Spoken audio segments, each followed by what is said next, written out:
are the teams I'm rooting for. I'm not really that interested in the game. But then what do you make of all of the drama around it? We're just showing the Kelsey on this whole Taylor Swift and her man thing has become it's become a thing, right? I almost said who won the league was the NFL because they're going to have so many more listeners between the Swifties and the fans of Usher. They might have won the league. They turned me into a Swiftie because all that happens right now is that every time Taylor Swift gets on the screen, I get to hear. That's hilarious.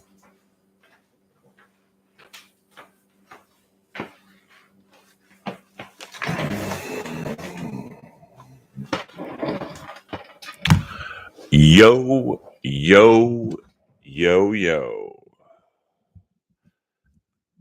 The Earlverse is live. We got good internet, good sound.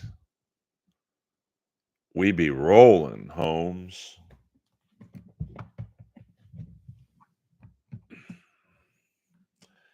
And I've got some scheduling notes for the Earlverse. We're going to do Sunday night, the flagship show. Monday night, Wednesday night, Friday night. And we'll just see, we might do a special show every now and then on, say, a Saturday afternoon or something. Now, Sunday, I might do a Super Bowl stream. Now, that's going to be either really popular or nothing at all. Because I don't know if people will be watching the game or will be wanting to listen to something else. I mean, there are, as crazy as it sounds, there are non-football fans who don't care about the Super Bowl, couldn't name you one of the teams in it, couldn't name you one Taylor Swift song. So we'll see. We'll just give it a shot. And if it's not getting the big numbers by halftime, I'll watch the game. So it's, and for those of you local to the Los Angeles comedy universe, I'll be at the Comedy Store tomorrow night, 12:15, closing out the main room. So please come on down and don't be shy. Step right up and don't be shy, because you will not believe your eyes. Sorry, I just saw all these messages. I was in top chat. Now we're at live chat. I don't know what you're talking about, Honky Tonk, Tennessee. But welcome. You served at Fort Bragg under Jim Hopper's unit, Marines. No, my new glasses are coming in. Earl can play with my yo-yo. I'm into chicks only. Earlverse, Dabbleverse. I don't have an intern yet. Welcome, Kay. I'll take a young Harry Carey. I mean, no, Gavin, I'm not. I mean, Kate M. Maybe I will sing the Click 5 during the halftime show. That's the halftime show. Earl singing select tunes of the Click 5. They've got a lot of other great songs other than Just the Girl. They have Jenny. They have Angel and You, Devil and Me. many other great songs. It's good to see you guys on a Friday, but I will not be going to AC to protect Brennan. I could already tell it's a shit show. Now, remember, we have a new pricing structure here. All Dabbleverse questions are $30 and up, which makes it almost Dabbleverse free talk.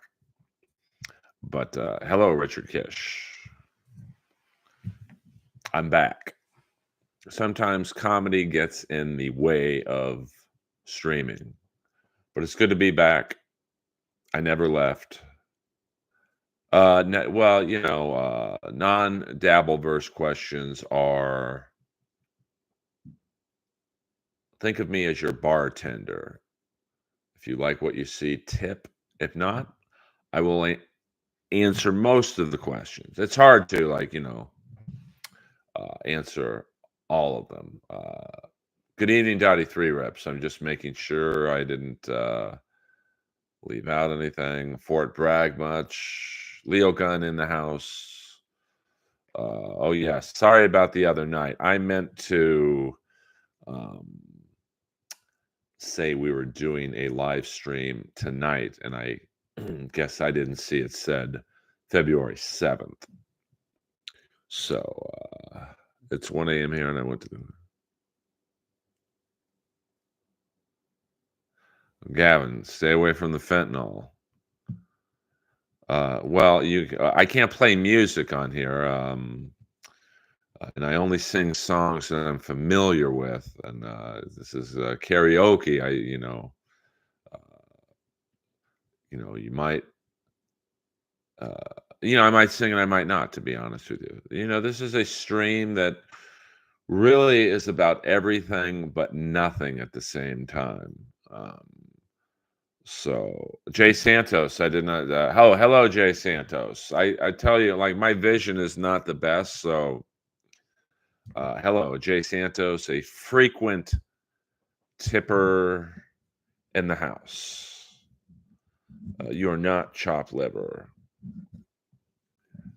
and I appreciate all of you. This is a stream that is for the. I realize I'm going to attract listeners and fans of the Dabbleverse, which I don't mind. A listener is a listener. But, I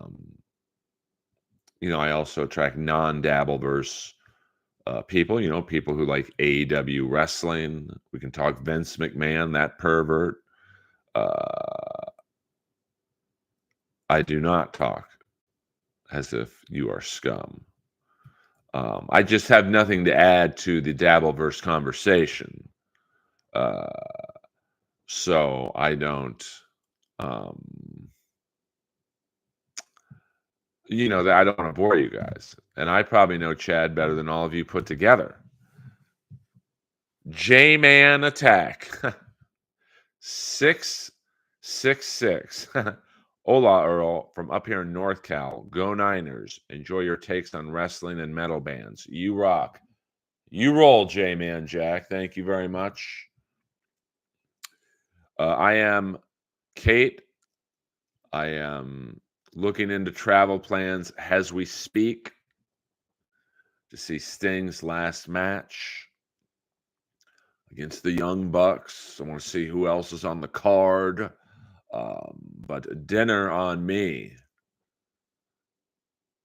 Dinner on me for you and your better half. See, that's great, Boulder Johnny. We are. Well, it's going to be pretty hard to come back from what Vince is doing, Jay.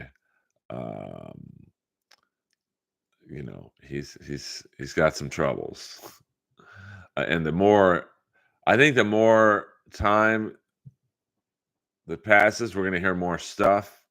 And okay, I love you, Gavin House. I mean, I'm friends with everyone in the Dabbleverse for the most part. I don't know Carl. I don't really know Steel Toe or Aaron or April. I think I've spoken to Aaron maybe once or twice on Twitter. I just think it's like that whole world is based upon I have more than you. Well, I have more followers than you. I have more super chats than you. I have more memberships than you. And there's always going to be someone who has more. So you're never going to really, truly be happy. J-Man Jack gifted 1 membership. So Maria Bruguer, thank J-Man Jack. I mean, I listen to it. I listen to the Win by 2 guys. They've been ripping me a little bit lately. You know, I'm not going to I mean, I watch their show. I don't know those guys at all, but you know, it's the internet. If you put out anything on the internet, you know the deal. People are going to say it sucks. People are going to say it's good. You know, I just put out strangely enough, a clip of me doing jokes about Carl Weathers that Maria filmed, so she gets a free membership. You know, I'm sure within 2 hours, oh, this is funny. This sucks. This guy's this. This guy's that.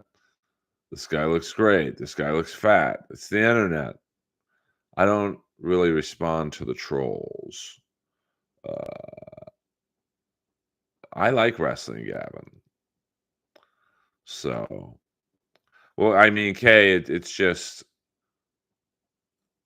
you know, that's why I never panhandle on here. Give me money. Give me money. I read most of the questions. You know, I don't read them all because, you know, some do get past me. But you know, I'm happy, and I don't care who has more than me. I really don't. I don't keep up with, you know, who has more. I mean, you know, my Patreon's brutal. I think I have 13 paid people, and I don't know why, because I put in some good shit there. But I'm happier doing the streams, and you know, you get tipped a little for your time and effort. Do I wish I had hundreds of Patreon followers? Sure. But, you know, I don't need the money necessarily. So, but money's money. You know, I made $700 my first month being monetized. Is that the most amount of money in the world? Not really. But you know what? It'll pay for a new camera for on top of the iMac. It'll pay for whatever, you know, pair of Jordans or something, pay for my homeowner's dues. Well, Gavin, hopefully you're staring at that old man right now. Hello, Ross Dogs. Oh, I don't know. We don't dox here. We don't dox here. Let me see. Thoughts on the WrestleMania presser? I mean, I'm an AEW guy. I'm more excited about Mercedes Moné debuting in Boston. That's going to be a real fire crowd. I mean, you know, The Rock's a big star. I mean, I feel bad for Cody. But, you know, they're clearly setting something up between Rock and Cody. So, yes, I mean, the industry, you know, has not treated me well. But in some ways it has. Some ways it has. Tyler, the Creator, a great man. He's not even a man, he's a kid. Yes, Luna, life costs money. Yeah, I'm not flying to Atlantic City, Jay Santos, to, you know, I mean, I might do the Hackamania in Vegas because I could drive there, and you know, it's you know, I'll at the worst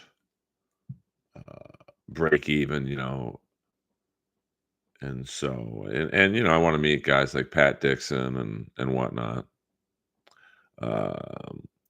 Well, I mean, my brand is not being associated with the Dabbleverse. I can be friends with anyone in it, but I don't want to go on people's shows anymore. They all stream snipe each other and just talk shit, and like it's just, you know, I don't talk shit online. If I have something negative to say about you, it'll be to your face. And not so I can fight you, but just like that's the one thing I really loved about Roast Battle. And I've said it here before.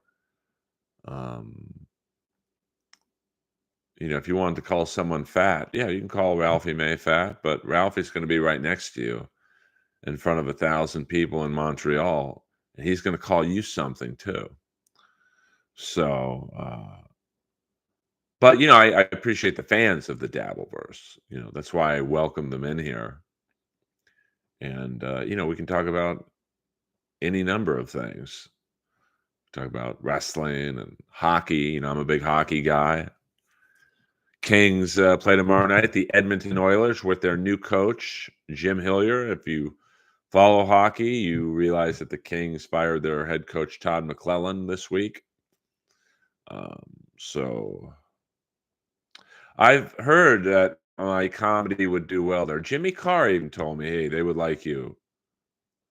You're like the American me. Not quite as successful as Jimmy, but, I'm working on that. People think me and Jimmy don't like each other. I actually love Jimmy Carr. Earl, we love your types. Yeah, I am eccentric. Like, I have a very young fan base, which is weird because I'm 55. I did feel the earthquake today. For those of you who aren't in Los Angeles, we had a 4.4 earthquake in Malibu. I'm in West Hollywood, so I'm about 25 miles from, the epicenter. Lois did not wake up. I mean, Lois, when she sleeps, she sleeps. And she sleeps on Annie's bed. Annie was the German Shepherd I had. And I miss her a lot because she was a great dog. But Lois, she didn't notice at all. And it woke me up. I was taking a nap. I take naps in the middle of the afternoon because my sleep schedule is so wackadoon. But I woke up enough to put out a new clip on YouTube, a tribute, about 9 minutes on Carl Weathers, live from the Comedy Store. So check that out later. 4.7. Okay, I heard 4.4, but 4.7 is pretty big. And of course, in Malibu, with all the hillsides and the rain and the mud, I'm worried about some of the damage. Sometimes I drive at 2 or 3 in the morning to Malibu. I can't sleep, and it's so beautiful because it's so quiet. And I'll take Lois there to go walk her. And I'm literally the only guy on the road. Like, I can drive all over the road. There's no one there. And on Sunset in the Pacific Palisades area, there's tons of mudslides. I mean, there's like huge boulders laying in the middle of Sunset. Hello, Pam, I am. I'm sorry to hear that. Yeah, I mean, I did pretty good damage-wise. I mean, probably the craziest thing that happened to me this week was at about at 3:30 in the morning. I think it was on maybe Tuesday night. My neighbor calls me because he knows I'm the only one up in the building. I live in a 23-unit building, and everyone knows I'm the only one up at night. So he said, hey, there's an intruder in the garage. Will you come down there with me? So excuse me, I took my Archer's Kaliev hockey stick, which is a butt end the size of a buffalo's ass. And I gave him a broomstick, and we had to flush this guy out. But I haven't slept well the last few nights because I'm afraid this guy was homeless, but he got into our building, which is a pretty high secure building. I mean, you got to really want in.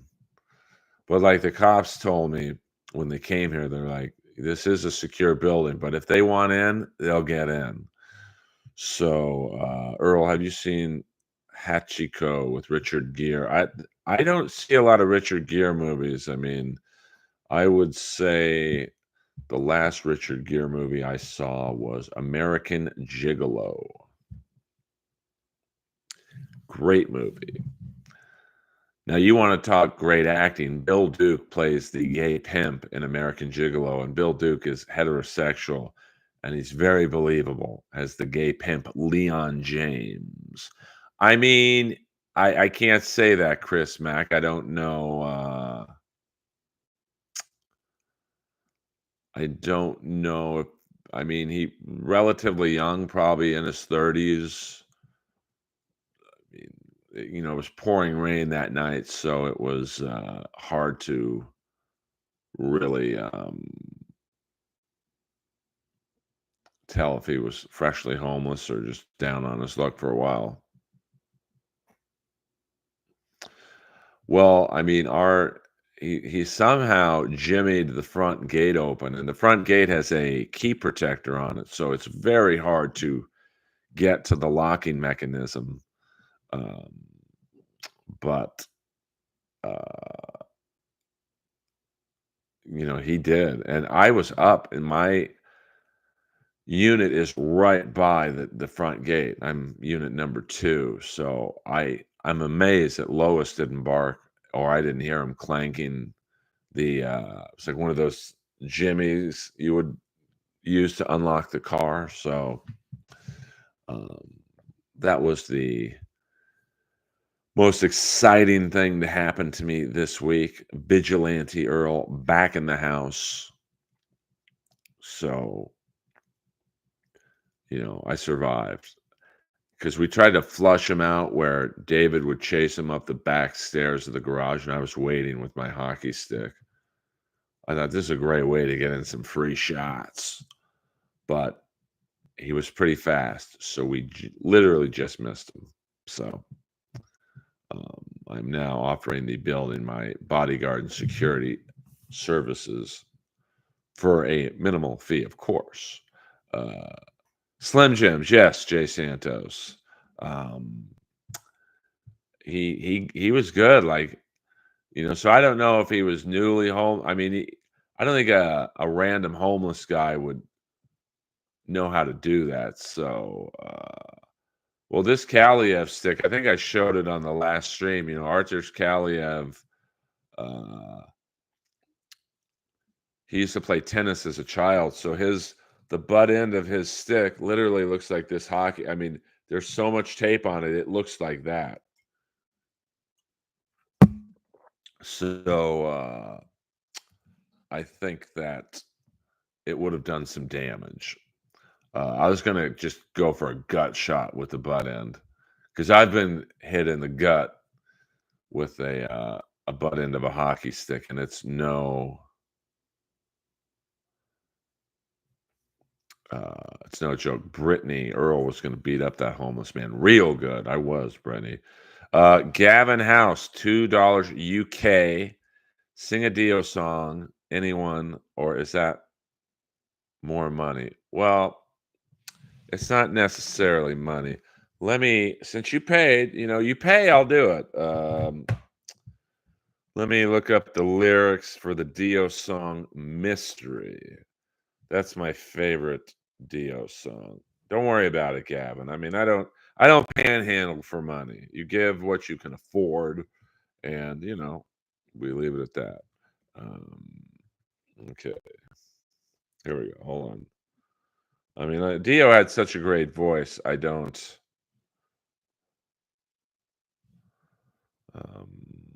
feel comfortable.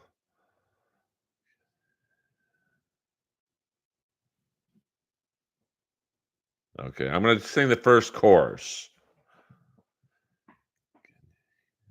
Can you hear me? Can you see there's a storm on the edge of the sky? Does it matter? Well, it does to me, and I can tell you why. Where there's thunder, there should be rain, but it don't always follow the rule, no. And is the wise man always right? No, he can play the fool. It's always a mystery, not what it seems to be. It's always a mystery, just like you and me. Always a mystery. That's pretty good for $2 UK. I mean, you know the songs that I'm familiar with: Rat, Poison's Fallen Angel, Kiss, Heaven's on Fire. I Dio has one of the great voices of rock and roll. So, I mean, I hope that that was worth it, Gavin. Gavin House, first time tipper, long time listener. Thank you very much. And let me thank, I like to do this several times throughout the pod. Thank you, J-Man Jack, for gifting memberships and the 666, which I appreciate that very much. So hopefully, I think we lost about 4 listeners on that song, but Dio is not in my wheelhouse. Yes, I am aware, Stella. I mean, their coach of the LA Kings, Daryl Sutter, won us 2 Stanley Cups. So there you go. I paid for 4 Billy Idol songs last time. I don't remember that. Favorite Ozzy song. I mean, I'm a fan of the Jakey Lee era. So I like Ultimate Sin. I like Bark at the Moon. I like Lightning Strikes.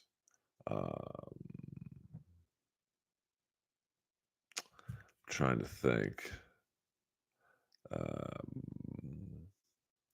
I mean, I like Goodbye to Romance. I like Mr. Crowley.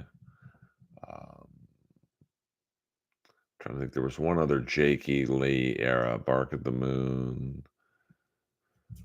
There's another. What was the other big song? Shot in the Dark. That's well, that's funny. He was. I did see that, Leo. All the kids in the video. I don't know about that one. Oh, that is. I think it's Bark at the Moon, Jakey Lee's first tune with Ozzy. And in the video, you see the drummer Carmen Appice, but he was kicked out because he wanted more money. So that's when they brought in, I believe, Tommy Aldridge. Well, it's funny, Ozzy chastising Kanye for taking a riff from, I think, War Pigs from the US Festival. I was like, you know how many times they didn't pay fucking Jakey Lee for what he did? I mean, they kind of forced him to sign away his publishing. So, I don't really. I'm kind of glad Kanye did that. It's probably illegal what he did, but he don't give a fuck. I love Heaven's on Fire. I Want You is a good song. That is a good intro. Mr. Crowley, do. Won't you talk to the dead, do. You want to see a good solo by Jakey Lee? Look up Mr. Crowley, 1984, Salt Lake City on YouTube. Yeah, I mean, the Osbournes really aren't one to talk about not getting paid for shit. I mean, Jakey Lee, he wrote basically the whole Ultimate Sin album and got fucked. Yeah, Suicide Solution. I mean, Ozzy has a lot of good songs. I mean, like I said, I'm much more of a fan of the Jakey Lee era. I even like the one concert, I think Speak of the Devil Live with the great Brad Gillis from Night Ranger. Brad Gillis doing quite an admirable job. Yeah, Don Airy on keyboards. He was key. If you look up the US Festival footage, which I believe was Jakey Lee's first live show. Can you imagine that? Your first live show is at the US Festival. I agree with that, Gavin. I remember one time I saw at the Long Beach Arena. It was Motorhead, Dio, Iron Maiden, So Motorhead, they do their thing and they were good. And then I'll never forget Dio played, and every guy from Iron Maiden and Motorhead came out to watch. I was like, that's respect. That's why I didn't like singing that song, because I don't have a good, I have a good deep baritone voice. Like I could sing Springsteen because his voice is in a lower register, but Dio is like next level. Yeah, Randy Roadstock was good. I mean, like I said, I'm a Jake E. Lee guy, but the pressure, you want to really watch someone under the gun, was Brad Gillis um, playing, I think, on like literally a week's notice. He had to learn the Black Sabbath and Ozzy catalog. And he's kind of a different player than Randy Rhoads. Like Brad Gillis does much more whammy bar stuff, and I don't think Randy Rhoads really did the whammy bar. Yeah, Quiet Riot. I mean, they were, here's the thing about Quiet Riot. People kind of forget how big they were. Like in the late 70s, they were Van Halen's competition in Los Angeles. But that's when they had Kevin DuBrow singing, Randy Rhoads on guitar, and I think Kelly Garner and one other dude. And then I think Kelly and DuBrow weren't getting along, so he left, and then the other guy left. And I hate to say the other guy. Let me get the other guy's name. And then they brought in Frankie Banali and Rudy Sarzo, and that's the classic version of Quiet Riot, but not the original lineup. Let me see here. It was I'm trying to think. So Drew Forsyth and Kelly Garner, and then once Drew and Kelly left, they found Frankie and Rudy, and I think Rudy had just left Ozzy. I mean, Rudy Sarzo, what luck that he had. Like, he starts off with Ozzy, goes from Ozzy to Quiet Riot at their peak. They had a short peak, but they had a peak. That's more than most fucking bands have. And then he goes right from Quiet Riot, when they were starting to fade, to Whitesnake, who was going to blow up like very few bands have. So Rudy Sarzo was like the good luck charm, and still is playing. I see him walking around the Sunset Strip. That's what I love about living in Los Angeles, especially the part I do. You can literally, and yes, Lemmy was a beast, Gavin. I've got many a Lemmy story because I used to date the manager for Motorhead, and I was basically Lemmy's Uber driver for a long time.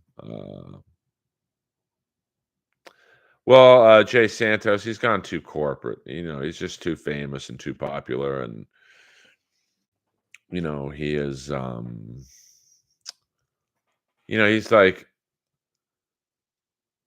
those groups, like Kiss's best albums were probably their first 3 to 4 albums. Any band, Guns N' Roses, their best album, Appetite for Destruction. They've never come close to hitting it since. And rock is like those bands. He's just gotten too big. So I hope Cody Rhodes, and this is why I wanted him to win in WrestleMania last year. I just knew that he'd get the Sting treatment. I'm like, okay, if he loses at WrestleMania, they're just going to jerk him around. And that's exactly what they're doing. Now, I don't know what their main idea is for him in the future, but, I think that, maybe he's going to beat The Rock, which would put him over. It would put him over much more than beating Roman, because The Rock's obviously a huge, huge star. I don't know. I mean,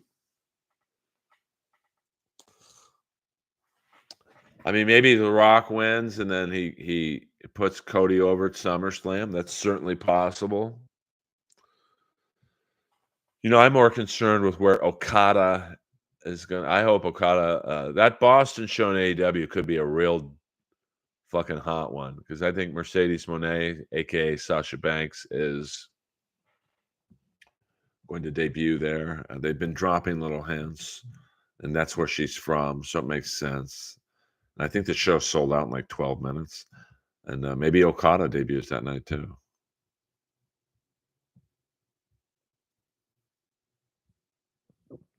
I mean, Gavin, I listen to pretty much metal. Kiss, Rat, Poison, Dokken, Def Leppard, Cinderella, Quiet Riot, Ozzy.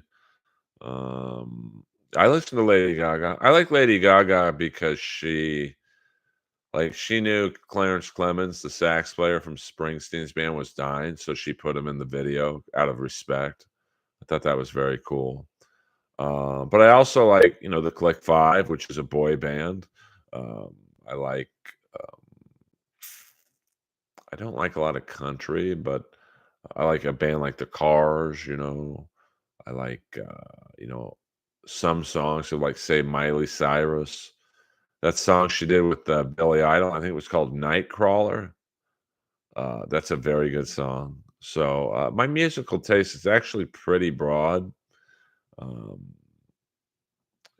I like Tina Turner, Buddy Holly. It's crazy to me the amount of hits Buddy Holly had, and he was only really around for 3 years. I mean, that's I liked Elvis till I found out he was a pedophile. Um, you know, having threesomes with 14-year-olds. It's not consensual if the girl's total age adds up to 18, just for the record. Um, I like like the Shirelles, which sang that song. Tonight you're mine completely. You give your love so sweetly. And now the end is certainly too near. Will you still love me tomorrow? I like that song. Yeah, I know. Gary Glitter, another pedophile. Every time the Kings would score a goal, you'd hear that song. Do, do, do, do, do, do, do. Do, do, do, do, do, do, do, do, do, do, do. Do, do, do, do, do, do, do. Hey! Do, do, do, do, do, do, do, do, do. Hey! I can't listen to that shit anymore knowing that guy's fucking kids. Michael Jackson, Beat It. I mean, Beat It. I don't care if that guy's a pedophile or not. Beat It's a great song. I'll give him that. I mean, yes, it is helped by Eddie Van Halen's guitar solo. Well, the problem with starting a new company, Jay, in terms of let's compete with the WWE, it's pretty hard to go up against them. I mean, look at Tony Khan. He probably has more money than Vince McMahon, and he's still second place. Because you gotta, it's not just going out and getting this wrestler so you have them and WWE doesn't, but it's the other things like the production value, and now AEW did show they can put on a big show like they did in London, but they're still lagging behind WWE and production value and the general overall TV shows. And right now they're playing venues that are just too big. I mean, the other night, Wednesday was hot. It was a hot crowd for Hangman and Swerve, and then up to Sting and Darby winning the belts against Wild Man Bill Starks. He did do it, Jay, but he also had Ted Turner's money. And Ted Turner is a lot richer than Vince McMahon. I mean, Ted Turner is worth billions. Vince is worth at that time, maybe about $1 billion on paper, but liquid, probably a couple $100 million. Now, that's a lot of money, but it ain't Ted Turner money. So, they beat them for 83 weeks. So, but, I mean, they didn't really have a They had, I think to beat the WWE, you need 4 things. You need a short-term plan, which WCW did have.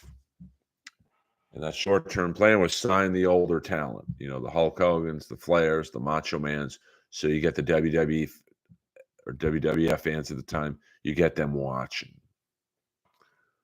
And then you got to have a midterm plan. Okay, after the buzz of those old guys wears off, we need a hot storyline. NWO, maybe the greatest angle in wrestling history. And then you need another plan after that, a long-term plan. And that was the Luchadors, the High Flyers, the Eddie Guerreros, the Benoits, the Dean Malenkos, La Parka. And you need the money to pull off all those things. And they had all 4, but then, after the NWO had run its course and the High Flyers started leaving, they didn't really have a plan. They were just kind of fucking around. So, AEW is in a very similar thing. They've got the money.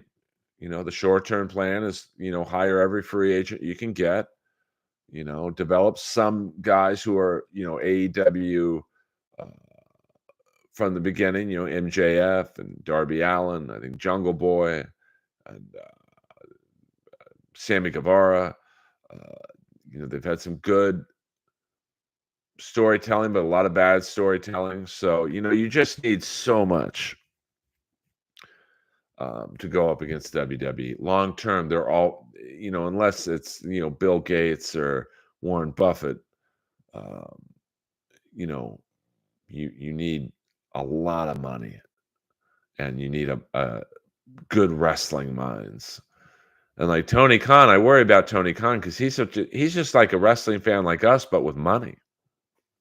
So they are genius when it comes to wrestling. But I will say this, Jay. You mean to wrestling, Gavin, or to my stream? Hello. No, this is pro wrestling, brother. Pro wrestling. You don't need Vince Russo, that's for sure. Yeah. Oh, yeah. 100%. That was part of the allure. Ted Turner he owned TNT or TBS. Yes, Days with Jordan the Lion is in the chat. We will be seeing each other at the Sting final match in Greensboro. Is it North or South Carolina? And check out Days with Jordan the Lion, the #1 travel vlogger in the business. I mean, I would take Bruce Pritchard's help, only if he did it as Brother Love. Yeah, I mean, yeah, Tony Khan is rich. Papa Shango, the Godfather, later. So, I mean, I think Tony Khan, I mean, good things could be happening for AEW. Sorry, Gavin, that you're not into wrestling. I go where the flow goes. I go where the conversation goes. Could be a good couple months for AEW. Like, if the rumors are true that Mercedes Moné will be debuting in Boston. Okada is rumored to have signed with AEW. So that's a big one. Will Ospreay's already signed with AEW, so he's coming in. And, you got to figure at some point Jamie Hayter, the ex-women's champ, will come back. Britt Baker will come back. So that's a lot of good new and semi-old blood coming in to revitalize the product. And hopefully Omega comes back. Ospreay will be great in AEW. But, you got to write them good matches and shit. Hopefully MJF comes back and they can kind of revamp the Devil storyline because, that's exactly what I'm talking about is, they need good writing in AEW. Because if I was in AEW and they said, this is the plan, it's going to be Adam Cole, The Kingdom, and Roderick Strong. And, MJF is going to take time off after Full Gear. I would have been like, hey guys, you can't do that way, because you can't have the two main parts of the storyline. Adam Cole's got a broken ankle. MJF's taking time off because he's beat up. The Kingdom aren't strong enough to carry the load, and Roderick Strong is over, but I don't know if he's over enough to carry the load. So yeah, I mean, wrestling's awesome, Brittany. I've liked it since I was a kid as well. That was the Shockmaster, Gavin. Well, I mean, Boston, I think, is March 13th. So what is the date today? February 9th. I mean, they've got time. And no, Jay Santos, he's talking about when the Shockmaster fell over the plank of wood. Yeah, exactly, Jordan. I mean, like if they're gonna paint, the devil and his henchmen as out of control, rogue, you know, backstage troublemakers, you got to pick someone more than Chuck Taylor. You got to pick up, I mean, maybe Powerhouse Hobbs, Takeshita, so you can maybe set up a feud with Don Callis's crew. Um, maybe Samoa Joe, because didn't Wardlow say he's going after Samoa Joe? So it would make sense if they start targeting Samoa Joe. Yeah, exactly. I mean, um, so that's something where they needed a better writer, like someone to tell Tony Khan, don't make Cole the devil because he's got a broken leg or a broken ankle. He can't wrestle right now. He's completely useless. I mean, I still say my idea would have been better, which was Dolph Ziggler's the devil, Mustafa Ali, Riddle, and the fourth person. You could play around a little bit. You could have it be Kyle O'Reilly. You could have it be, Sean Spears, who had a history with MJF. You can have it be maybe someone new. I mean, AEW doesn't really have a development league. I mean, I guess you could say Ring of Honor, but, some new hot guy from the independent scene, a way to build him up. Because the problem with AEW is that they've hit a ratings peak. So they have to figure out now how to get WWE fans watching their product. Now you get Sasha Banks over there, I guarantee you the ratings will get better. But I also think that, look at TNA. TNA is much more popular since Ziggler went over there. So we'll see. We'll see what happens. Yeah, and he's beat up. You could tell. So, yeah, I mean, he's key to the devil storyline.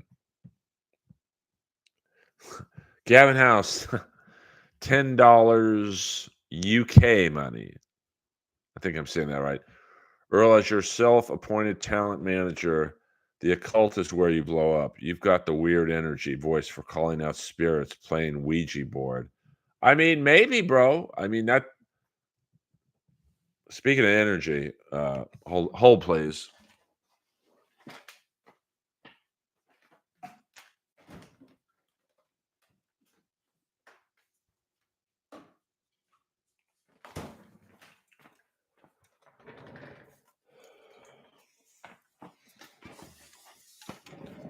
Kenny Omega. I'm drinking Redcon orange cream. Let me spritz myself up to get me more energized.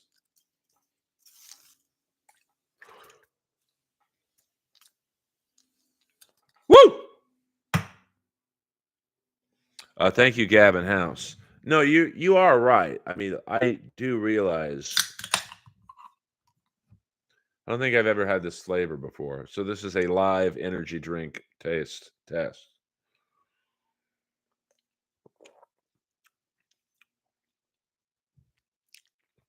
I don't know about this one. Woo! Would you be genuinely scared or worried if you started calling the spirits out? No. I mean, I've always I mean, I'm not really into the occult, but I do believe in it.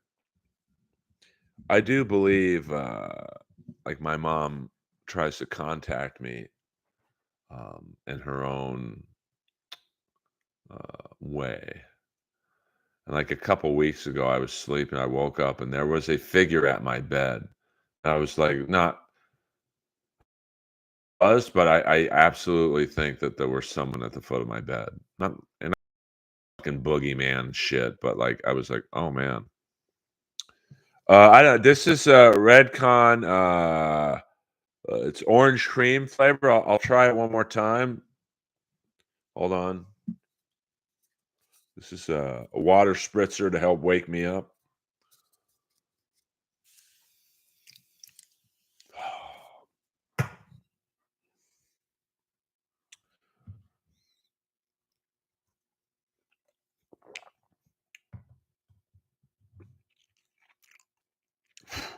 It's very tart.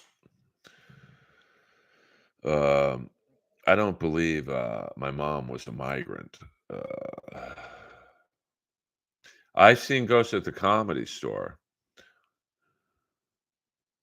Well, you gotta have Bobby Lee ask. Like, if you tweeted at him or Instagrammed him or whatever, hey, have Earl Skakel on. That's how you do it. I can't ask him because then I look like a loser. You've had what, Gavin? The energy drink? Did you feel pinned to the bed, unable to move? No, Leo, I was like, I woke up. That's Lois. And I was just like, I think I was in a little bit of a shock because I think I thought it was real, and so I thought I was about to get robbed or something.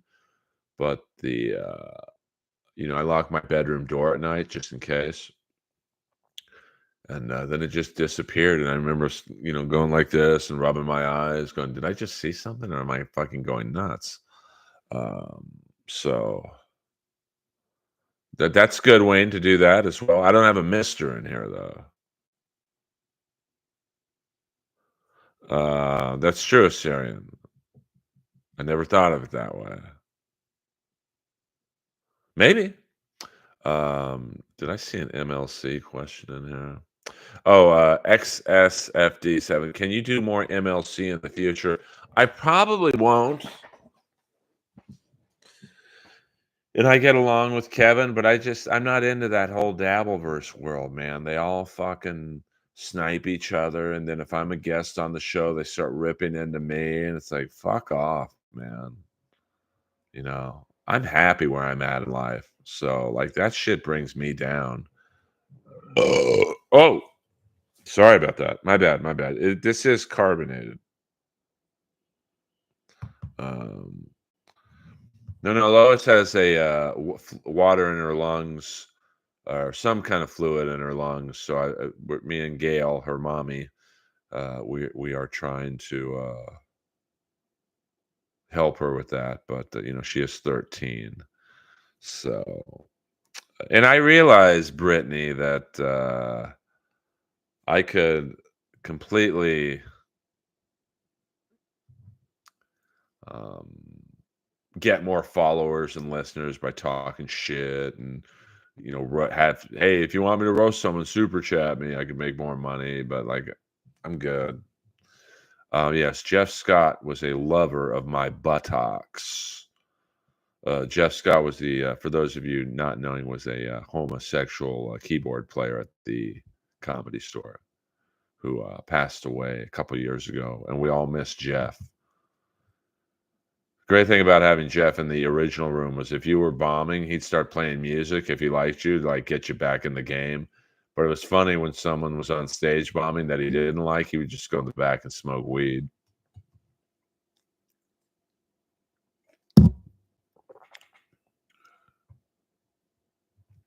Yeah, I mean, I love Kevin Brennan. I love his stand-up and maybe the song's about me, Leo Gunn. I don't know. But, I just, the whole thing of, panhandling for super chat money, like, I'm reading all the free questions too, or most of them. I might miss one just because my eyes aren't the best. But Yeah, I mean Brock Lee, like I don't know what he does for a living, but I'm guessing a lot of the fans in the Dabbleverse are just rich older people who, like, this is their entertainment. Instead of going to movies, they turn on Kevin or Carl or Steel Toe or whoever. I mean, I know that one guy was at David Chandler, like he's donated thousands of dollars to like Melton and but yeah. I mean, I had to move with well, we won't dox people, but with a couple people from the Comedy Store when Jeff Scott died, because I'm the only comic who can lift anything heavier than fucking 2 pounds. I had to clean out Jeff Scott's apartment. Man, oh man, it was tough. So weirdly though, it was like a studio apartment, and he was like the Comedy Store archivist, so it was amazing. Like he was like a hoarder, but it was all organized. Like it was like organized hoarding. So we all miss Jeff, that's for sure. So, someone just tweeted at Tiger Belly. See, that's how you do it. Um, you know, it's like with Rogan too. Like, I can't ask. I didn't like it when people asked me to be on my podcast. It's like, if I like you, you'll be on the podcast. So the fact that, uh, I haven't asked you, should tell you. And I'm not comparing my podcast to Joe's or Tiger Belly. I'm just, it was a roast battle comic. And he came up to me one night in the hallway and he's like, "Hey, I'll do your podcast when I can." I'm like, "I haven't asked you to." So I mean, I do sleep with my dog's ashes next to the bed, so maybe that brings in the spirits. Yeah, I mean, Jeff Scott was, well, according to the Win by Two guys, I'm boring, but I try and have fun, but I'll be honest with you. I don't enjoy doing the Dabbleverse shows anymore because um, I just don't. I'm not interested in Stuttering John, and nothing against them. I just don't. I don't have anything to add. Like I've only done one show with the guy, and I told my story on MLC and Shuli's show, and I just have zero interest in talking about the feuds.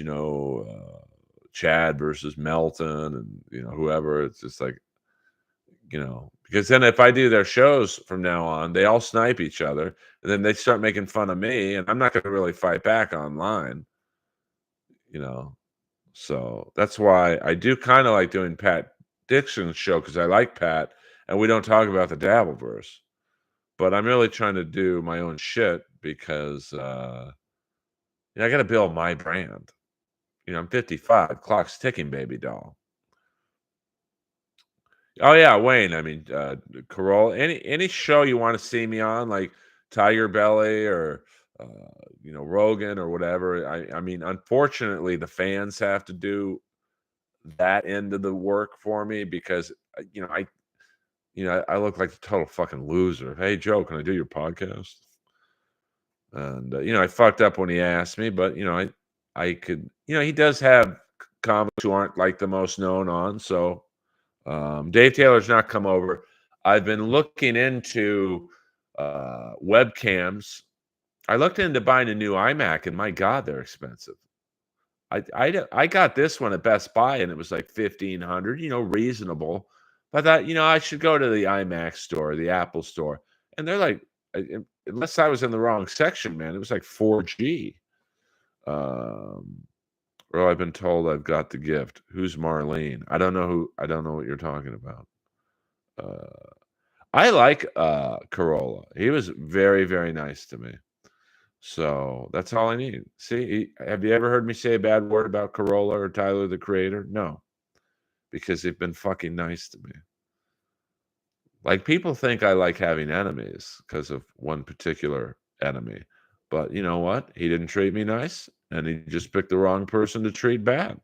Because I'll talk about it. I don't give a fuck. Woo! This stuff is kicking in. Treat me nice. I'm the nicest guy to you. I'm a very loyal person, bizarrely loyal, but that's just who I am. Yeah, yeah. I mean, that was about it. And they had like they had one that was like 6 grand or something, but it didn't have a camera. So I'm like, well, I don't want that one.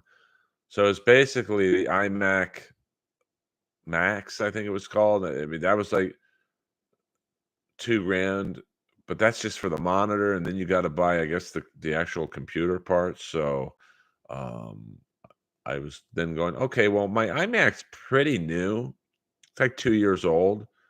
So what if I just get a nice webcam? And so, um, I'm looking into webcams. Logitech, I guess, is the go-to webcam. But I'll give Logitech this on their site. They have reviews up, and they leave the bad ones up. But that made me not want to buy one. Some bad reviews. Well, I thank you for Melton for that. I don't like the smell of alcohol, let alone, well, I can't say the taste because I've never tasted it, but like this is my drug. This is my alcohol.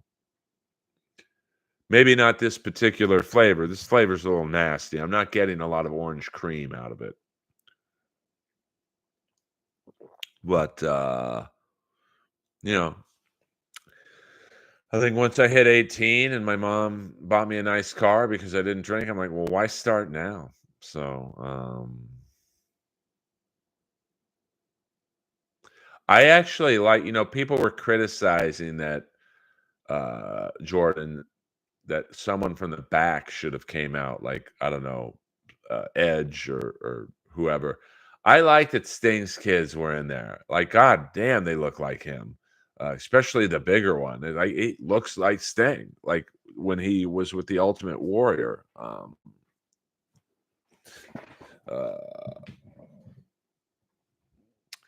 So I liked it that his sons were in there getting the shit kicked out. I mean, the Bucks did a good job of looking like idiots, and the blood on the white suits. I don't know if that wasn't. I'm assuming it was intentional, but very good. JC, yeah, I loved Morency, but he's been good to me, so I would do anything for Morency. Um, Morency was that's Gabriel Morency on, I believe, Sports Grid Radio now. Check him out, please. He was the only one putting me on radio back then. Right before the podcast boom. His show was a big deal for me to go on. Now, I mean, Jay Santos, I've been around a lot of drunks, cokeheads. It doesn't really bother me. Although I do find, uh, like I was in a green room the other night at a comedy show, and this young comic, not only was he young, but he was young in comedy. Like he hadn't done it that long. He was shit faced and he's like fucking trying to do bits to me. I'm like, bro, I'm back here to see my friends, man. Stop doing fucking bits. And then he spilt his beer on my leather pants. And I said, bro, I'm gonna give you 2 seconds to get the fuck away from me. I'm gonna throw you through that wall. And he wouldn't move. He was still doing bits. And so well, I mean, it's funny. So I hope that answers that question. You probably didn't touch a woman until you were 18 either. I mean, probably, well, I don't want to dox her. I had the hottest girlfriend in my high school, but no one believed me because she went to another high school. But she would have been the hottest girl at Notre Dame High. Like, you know, I mean, she was. We went to grade school. Here's the crazy thing: we went to grade school together, and I don't think I looked at like 8 and 9 year olds. Hey, she's hot, but she was always cute. And then she left in like 7th grade to go to another school. And then someone had shown her a picture of me. And they called me up and said, hey, Jenny wants you. I'll give you her first name. Jenny wants to go out with you. And this is like 9th grade. So I was a real amateur back then. So she was hot. So she was under 18, but so was I. I was 16. I am high on life, Wayne. Sam Tripoli. I have no friends. I'm a soldier. Everyone's trying to get me to smoke weed, but I'm good on that. I'm good on that. Yes, Jordan holds the record for most inappropriate Earl appearances. Well, I don't mind being around. I mean, I'm around cocaine every fucking night. You know, uh, I'm around weed every night. I'm around, obviously booze. Uh, I don't mind it if the people are cool, but like this kid was like just real green and, green in every way. No, it was not yours. Um, so it was just like, you got to play it cool. You got to act like you belong. I think Ben Affleck said it in one of my favorite guilty pleasure movies, Boiler Room. Act as if. Act as if you've got the biggest stick in the room. Act as if you are the shit. And you'll get whatever you're acting. Like act like you've been here before. Yeah, tell me about it, Wayne. You can imagine how slow I would talk if I was on something. Well, the only vice I've succumbed to, Boulder Johnny, is Miami Vice. Hello. It's been a while since I've done hello. By the way, for any super chats above $10, you'll get the Steve Stevens ray gun treatment. See, I'm begging for money. Oh my God, the Dabbleverse is getting a hold of me. I only wanted to do an hour, so if you guys want me to do another half hour, you have to pay me for it. Just kidding. I'm just kidding. Mitzi wanted me to take over. Well, I mean, the building likes me, see? Okay.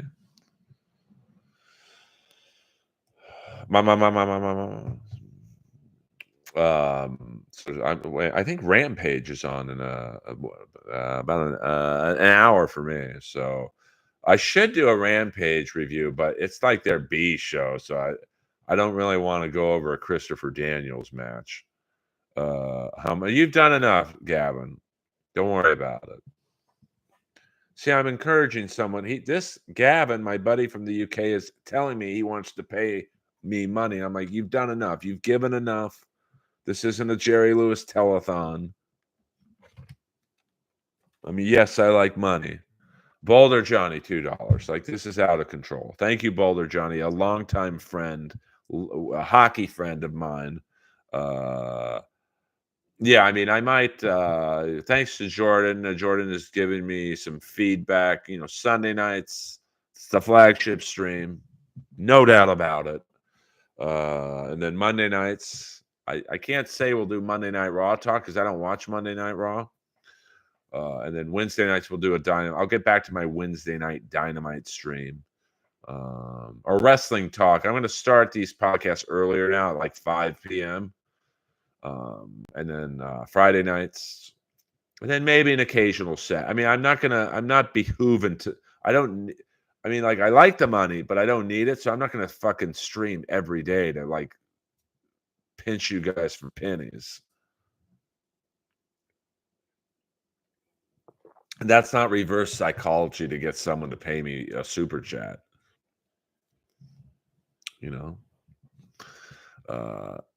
Yeah, Saturday's big match tomorrow night. I'm hearing rumors the House of Black is leaving. I hope not, because I love the House of Black. No, there's a lot of people in here who don't have memberships. Yeah.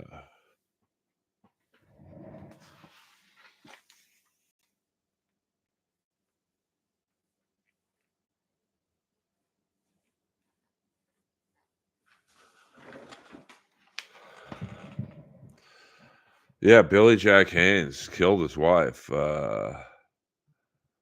That's Billy Jack Haynes, old school wrestler. But those guys are fucking those old school wrestlers. You think Chris Benoit's nuts? How do you think Billy Jack Haynes and the guys in the 70s? I once met Bob Backlund. I literally said, "Hey, Mr. Backlund, I'm a big fan of yours." And this is what This is what it sounded like when he answered back. I mean, the guy that killed Bruiser Brody's in the WWE Hall of Fame. Like, it's like, what? Got Vince McMahon shitting on people. Like, and now you've got, like, old stories about him, like Ashley Macero, and how she was sexually assaulted allegedly by Vince. I mean, Wayne, Jordan can probably answer that question better than me. I mean, I guess I would say super chats help. I mean, money's money, so I get. I think when people buy like 10. I mean, I was watching Melton yesterday, and someone bought 20 memberships, which I think is about $40. Or I might. Jordan can answer that question better than I. I'm still new in the monetized world. I've only been monetized on YouTube a month, so I guess super chats are somewhat more directly. I mean, I get the money at the same time. Yeah, I mean, PayPal is at best because obviously YouTube doesn't get their cut. But I believe in doing things the right way. So, let me answer your question, Gavin. I mean, is Jimmy Carr considered British, UK? I mean, Jimmy Carr is probably the only UK comic I follow. Yeah, I mean, YouTube takes 30%, and then you got to pay taxes still, on that. So, I don't think anyone outside of Kevin Brennan and maybe Shuley are getting rich during doing streaming. But, like I said, I made, I think, about $700 my first month of, streaming. So, is it the most amount of money? No, but $700 I didn't have before. So, I think, and then now at my, because I'm at like, I think I'm at like 10,000 hours now, which is crazy because just like a month and a half, I had like I was struggling to get to 3,000. But, once you start streaming a lot, the hours just fly into this. Like this stream, if I do, let's say we do another 15 minutes, so I do an hour and a half. It accounts for like 87 watch hours. I don't understand that, but like that's usually what it's about.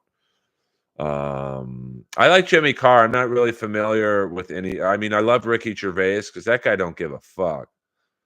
Like my favorite Ricky Gervais is when he hosted. Was it the Oscars or the Golden Globes? And he was just like talking about Jeffrey Epstein, and the crowd kind of booed. And he's like, "Don't boo me. He was your friend, not mine. You guys are just gonna have to find another plane ride now." Like, yeah, he don't care, man. I mean, maybe beloved chatter, maybe. I mean, I would strip if KB was in here and said, "Take off your shirt, or I'll," she could name her price. But that's stuff you do when you need the fucking money. Hey, I'll send me $10 super chat. I'll take off my underwear. I mean, I'm good. Thank you though. Brick Black. Thank you, Wayne Fraser, my longtime hockey friend. He tried forever to get me a Maxime Bouchard Jr. jersey, but now I'm selling all my shirts. So I'm glad you didn't get it because that would have been unsellable. Hockey betting tips. I am good at hockey betting because now Wayne could chime in on this, but hockey is one of the great sports. We're going to give this a test. I don't know what the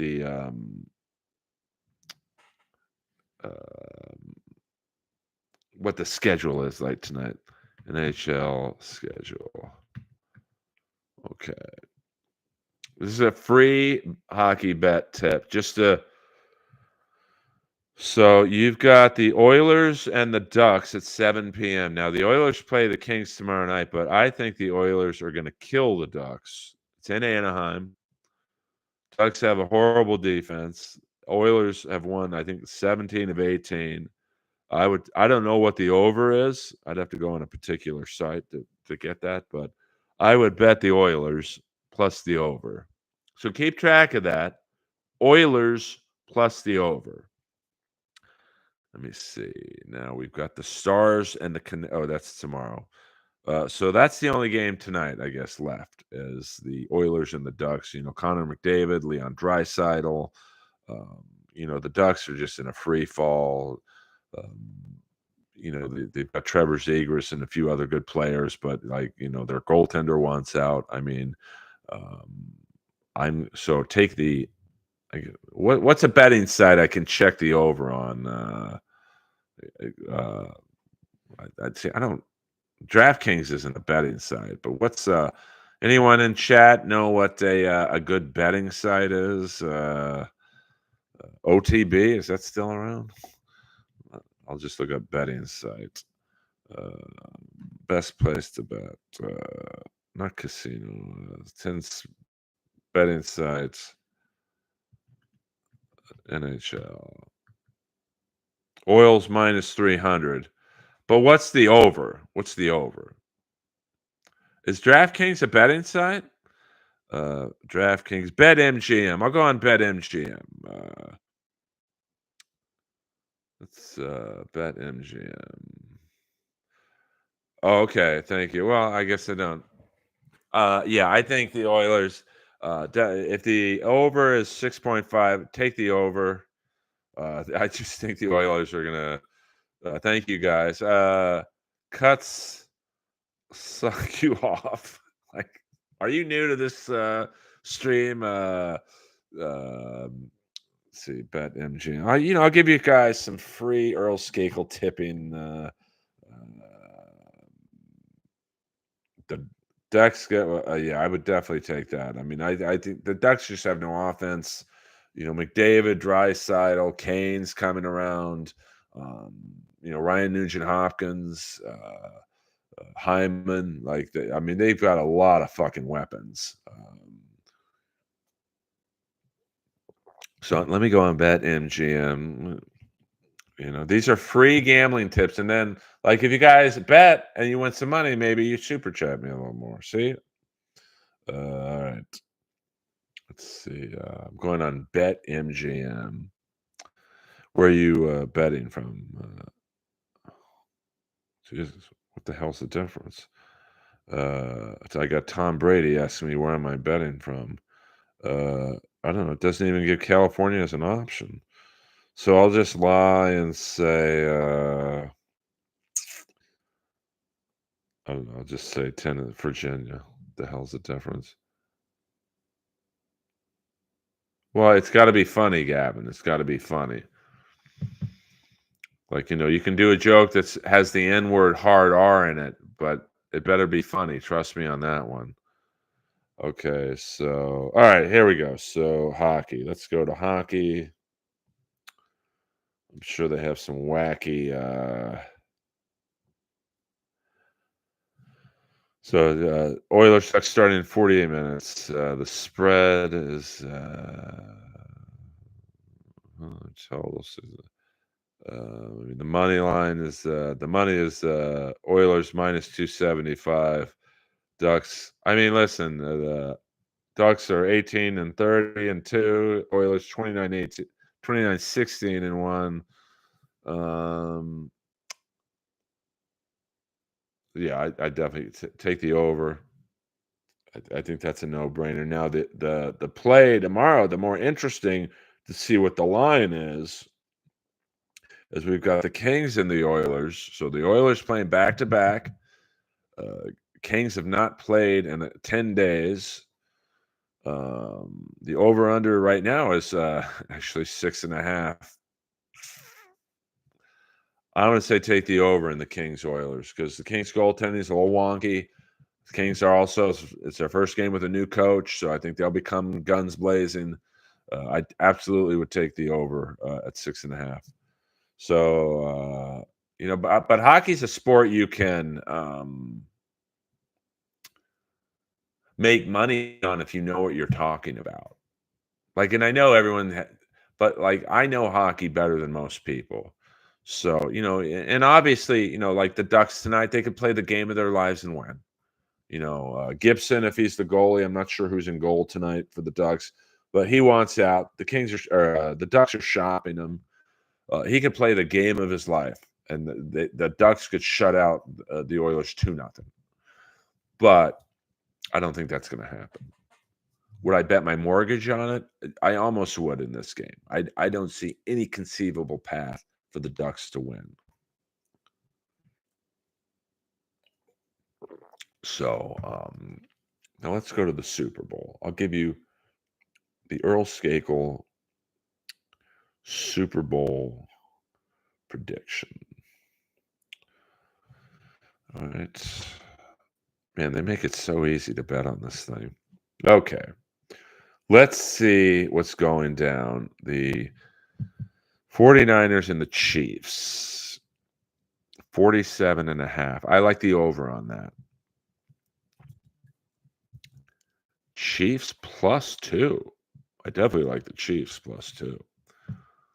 I just think the Chiefs, they're just, I don't know. It just seems like it's their year this year. I mean, this is going to be a very close Super Bowl. I mean, I could see the final score, if I had to guess, 30-27.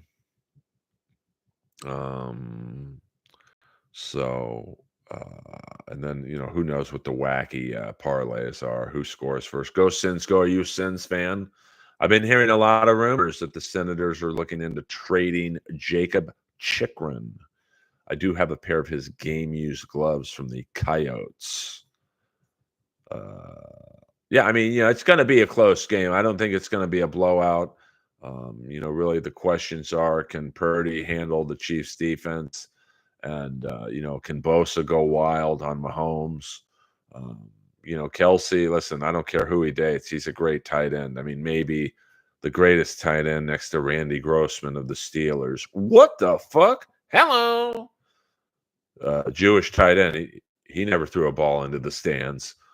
He did once. He probably told the trainer, get that ball back. I could sell that for triple the cost. Boing. Well, I mean, the props are pretty wacky.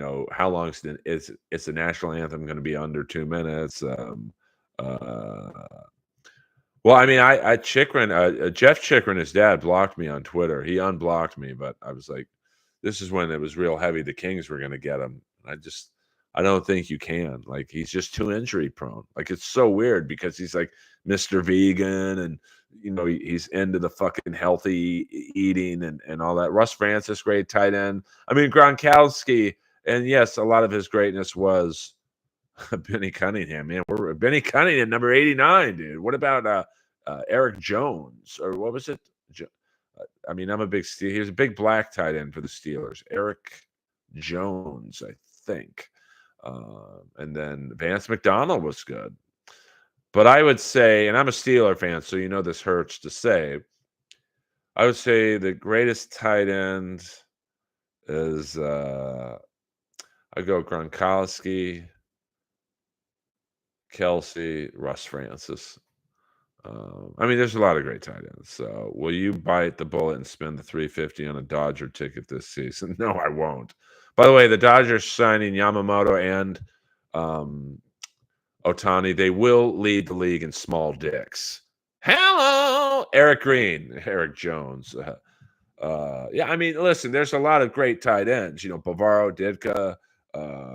I'm good, David Ricketts. David, big save Dave Ricketts in the house. Dave tried to get me a dog once. It was a little too large for me and the person I was dating at the time. What was that dog's name, David? The Chief? The gigantic dog. This dog was out of control. Annie was dying, so we could, handle her.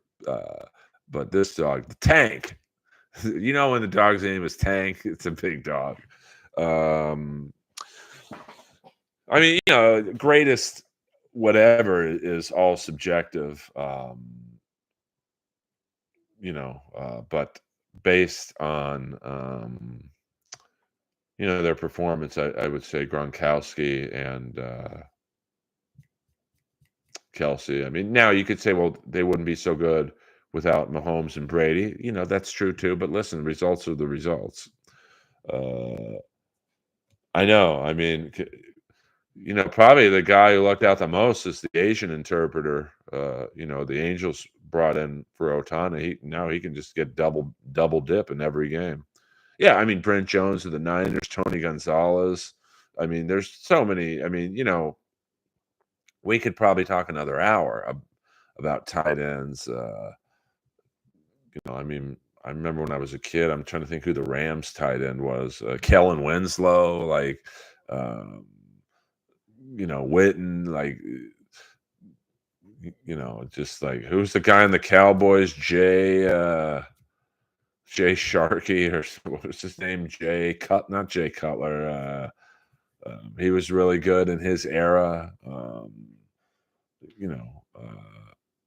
Yes, we are talking. Ratings are actually they're going up. We're talking about great tight ends. Hello, Jeff Scott back in the '80s. Pew! Jay Nova said, yeah. But there was another guy the Cowboys had. I'm trying to think who was in that era. But I mean, I'm trying to think who was the tight end on the Raiders in the '70s. He was pretty good. I mean, not good enough where I know his name, but I'm old, so give me a break. I'm a child of divorce, but my parents got back together. I mean, Jackie Smith. Oh, he's only remembered for dropping that ball in the Super Bowl, but I'm glad he did because I'm a Steeler fan. I mean, the Steelers always said, well, Freiermuth. I mean, I would say that the top two tight ends in the league right now are Kelsey and Freiermuth. Dave Casper. I mean, there's so many great. Billy Joe Dupree, I remember him. Damn, dude, that's a name I haven't heard in the past. I mean, that's in the was it Harvey Martin and Too Tall Jones era. Trying to think who the Steelers tight end was back in their Super Bowl years. I think it was Grossman and Cunningham. So I'm trying to think of the Rams tight end. I mean, Aaron Hernandez, great killer, great murderer, but he was a good tight end. I mean, listen, like that's the hard thing when you start talking about, O.J. Simpson was a great running back, even better double murderer, but he was a good running back. Michael Jackson probably molested kids, but that song "Beat It" fucking slaps. I've been on a real Beat It kick. I just love that video, man. And I never really realized the kid, he was in Miami Vice. He played Dennis Farina's son in the last episode when Dennis Farina got killed. He was in that show, New York Undercover. He was in the Beat It video too. There's a lot of Ozzie Newsome. I love that white Beat It jacket. I would buy that. By the way, you'll like this. Hold on, guys. Jordan will like this more than probably anyone else.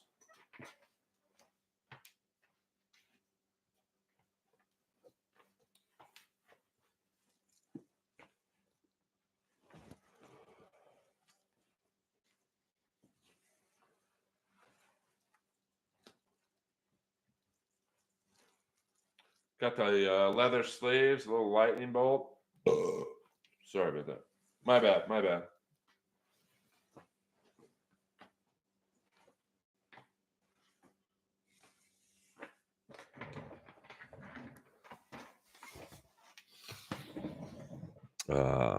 It actually, I'll give Kiss this. Yeah, that is a super chat jacket. It's around $700, to be honest with you. So hey, speaking of super chats, let me thank my tippers tonight.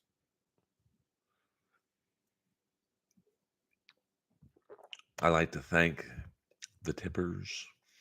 J-Man Jack for his super chat and gifting a few memberships. Gavin House, Boulder Johnny, Wayne Fraser.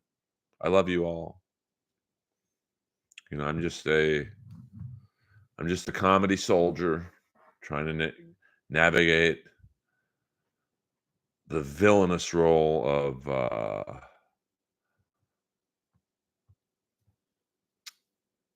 the Dabbleverse. Where'd Kate M go? Is Kate M massaging your cuticles, Jordan? Gavin House, $2 to UK. I feel like I should make that known. Top USA California comedians, funny people in general. Well, that's another rabbit hole we can go down, Gavin. I mean, Brian Holtzman. If you like older comics who are completely insane. Good night, Wayne. See you Sunday night, buddy. Let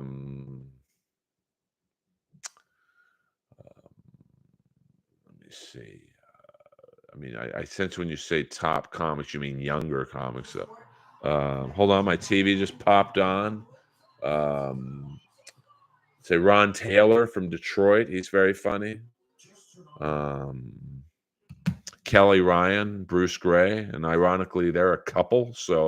But they're both very funny individually. Steph Tolov is very funny. I am. That's what I am. I mean, there's a lot of funny comics out there.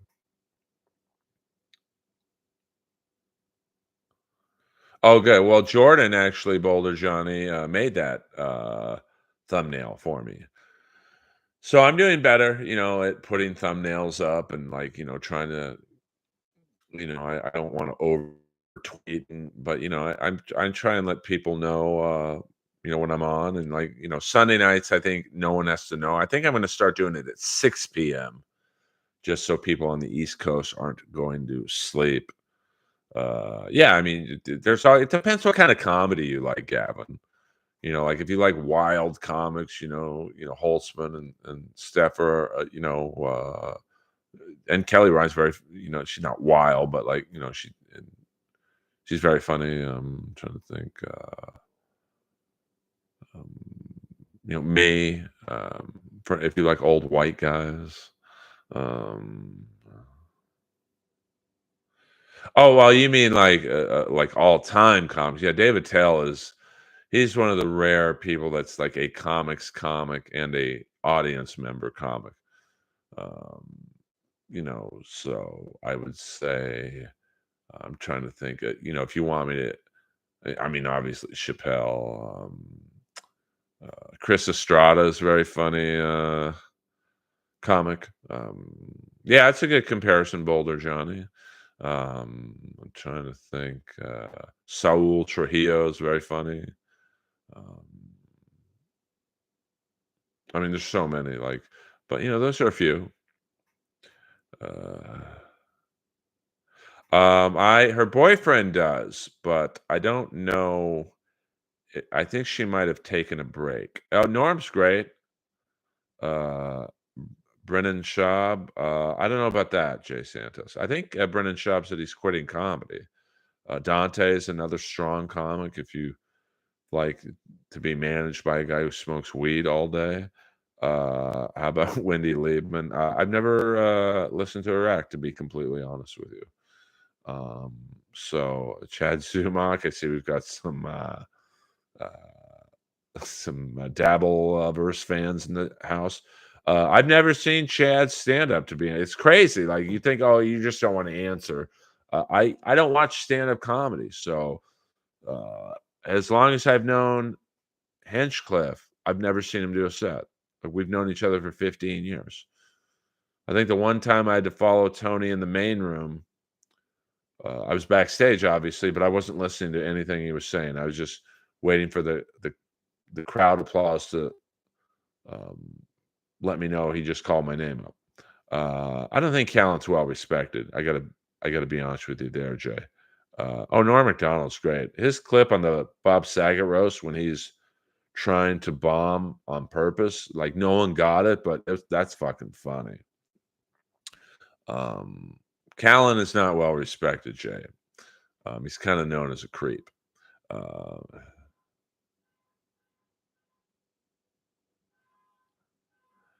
Yeah, Sam, the Armenian comedian.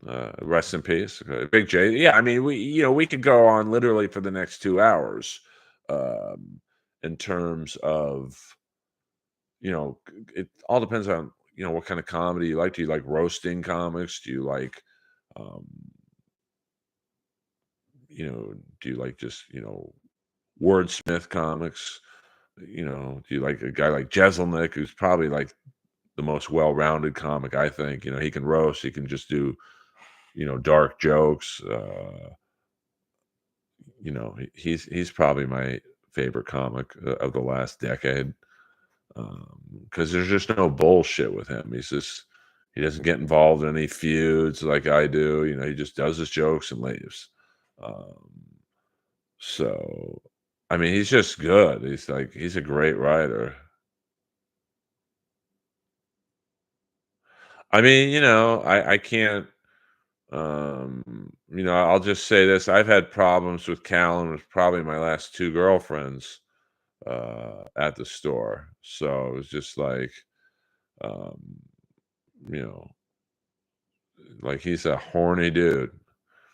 So, and as a comic, I don't know if he's respected really that much, and that's not because I don't really like him, but um, I mean, he's an entertainer, but name me one Brian Callen joke, you'll struggle. Uh, yeah, I mean, I don't really follow him, to be honest with you, Brittany. Yeah, Bobby Lee is very popular, and I mean, Jeff is, he's what he is. I don't find him funny, but like, hey, if you do, buy a ticket. By the way, speaking of buying tickets, I'll be at the Comedy Store tomorrow night, closing out the main room 12:15. Which, because everyone runs the fucking light at the Comedy Store, get there around 1. Uh, Nate Bargatze's very funny. Ian Baggs, great. Rick and Ian are probably the two best crowd work comics going right now. So, it really depends what you like. It's like when we were talking about guitar players the other night. I'm 80s centric, I guess you'd say. So, I was saying I think Jake E. Lee's a great guitar player, and then some guy who likes blues is like, he's no Stevie Ray Vaughan. I'm like, I bet you Jake E. Lee could play anything Stevie Ray Vaughan could, and vice versa. Yeah, Nicole Amy is very good. I mean, there's like hundreds of good comics out there. Dice is a legend. He doesn't get the credit. Dice is like Poison. You listen to Poison and you see a picture of CC DeVille with the blonde hair and the pink guitars, and you don't really give him credit for being a great guitar player, but he was a classically trained guitar player. He's good. And Dice is same thing. He comes out there in the leather jackets and the cigarettes, and but Dice is a great joke writer. So, and he's really one of the reasons that I wanted to get into stand up. When I saw him at the Wiltern Theater, like, it was packed. This is probably right before he completely blew up. And I'm like, man, I want to do this. Now, it took me another 10 years to start, but that's another story. So, I mean, there's so many great comics. And sadly, most of the great comics I know, like who I find the funniest, you'll never hear from them because they're not good on social media, and 100%, Gavin. I mean, he was one of them, to be honest with you. I mean, I just liked how with Dice, it wasn't just about jokes, but it was the presentation, like the rock and roll presentation. Jason Tebow is great. That's another guy one of the funniest dudes I know. But I mean, he's pretty good at social media with Punch Drunk with Tripoli, but like, it's just this day and age, it's all social media. Yeah, I mean, Rich Voss is great. Quinn is great. Patrice was great. There's so many. I mean, we could literally do a 7-hour stream. Murray Langston, the unknown comic. awesome. I mean, Kevin Brennan's a great comic. But he makes so much money doing super chats and shit. Well, why the hell would you do the road when you can make 30 grand a month in your living room? Yeah, I mean, it's not every comic is for everyone. I mean, the other night in the main room at the Comedy Store, I got on super late, so it wasn't completely full anymore, but I would say there was about 250 to 300 people in there, and I'm not like Joey Diaz killing, but I'm doing good. And, I would say 99% of the crowd was having a good time. I looked out, and maybe the fifth row, there was a girl. You could tell she was a tourist, probably been traveling all day, literally asleep in the fifth row, like this. So, not everyone is for everyone. Owen Benjamin, any thoughts? Yeah. He goes hard in the paint. But that humor is so limiting, though. Like, it's the Anthony Cumia style. Like it's shocking. I mean, I don't know how funny it is, but I mean, he used to be a mainstream open up for Nick Swartzen. Like he was like the go-to. He was like the D'Elia of LA comedy before D'Elia. Like just really popular, played all the clubs, and then something just forced or not forced him, but something just like, got him into like the wacky racial humor. And I did watch the Putin Tucker interview, and Putin totally cucked Tucker. So, but I think Tucker Carlson, he's in it because he knew everyone would be talking about it. Like, I think he's a little oblivious in terms of like, what Putin did to him. Mark gifted one Earl Skakel membership. Thank you, Mark, very much. David Ricketts got the beneficiary of Mark's generosity. So thank you, Mark, very much for that. I mean, but like Holtzman, you could tell there's humor behind the wackiness. But with Owen, and I was in a short film with Owen and Brody Stevens and Sam Tripoli, there's not a lot of humor behind what he's saying. It's just kind of racist. So Mark gifted another membership. Johnny Blade, if you're listening, please thank Mark for his generosity. And while I'm at this, and I do appreciate the gifted memberships and super chats and all that good stuff, there's other ways to contribute to the show that don't cost money. I know times are tight, and I certainly appreciate the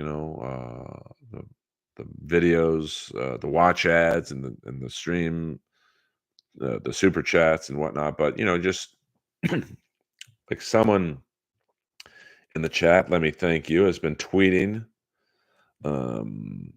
Tim Kirkpatrick has tweeted at Adam Carolla and Tiger Belly.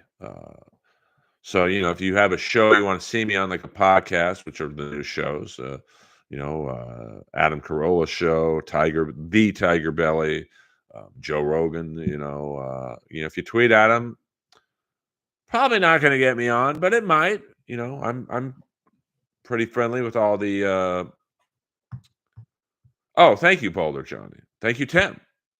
Oh, thank you, Mark. I enjoyed Beach Cops. I haven't laughed like that in a long time, so I needed that more than the fans did, to be honest with you. I just get along with DeWitt and O'Neill, and I'm sad that Danish is not with them anymore, but I don't get involved in that. It's none of my business. So that topic never even came up. Yeah, I mean, I don't know. I really don't know what happened, and it's, like that's a long time partnership, and you know, without really understanding what went on. Unfortunately, it's just one of those things, and uh, shit. I mean, I quit. I mean, I was involved with Roast Battle the first 5 years. I think I quit the show 3 times, and Moses every time talked me back into coming. So I get it. Like,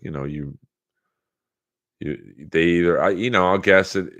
I don't even like guessing, but I'll guess they hit a creative lull, and that's you know something happened, and oh yeah, both those guys. I mean, those are another 2 guys, Ryan O'Neal, Jeff Danish.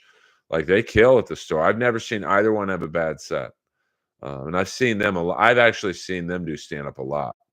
Um, but it's just in terms of their breakup, because I get a lot of people DMing me and whatnot.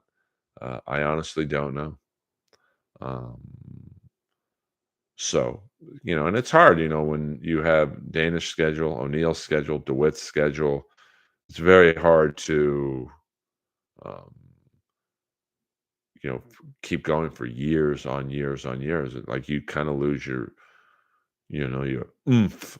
But hopefully they figure it out. Is Austin, sorry, is Austin, Texas really turning into a comics mecca?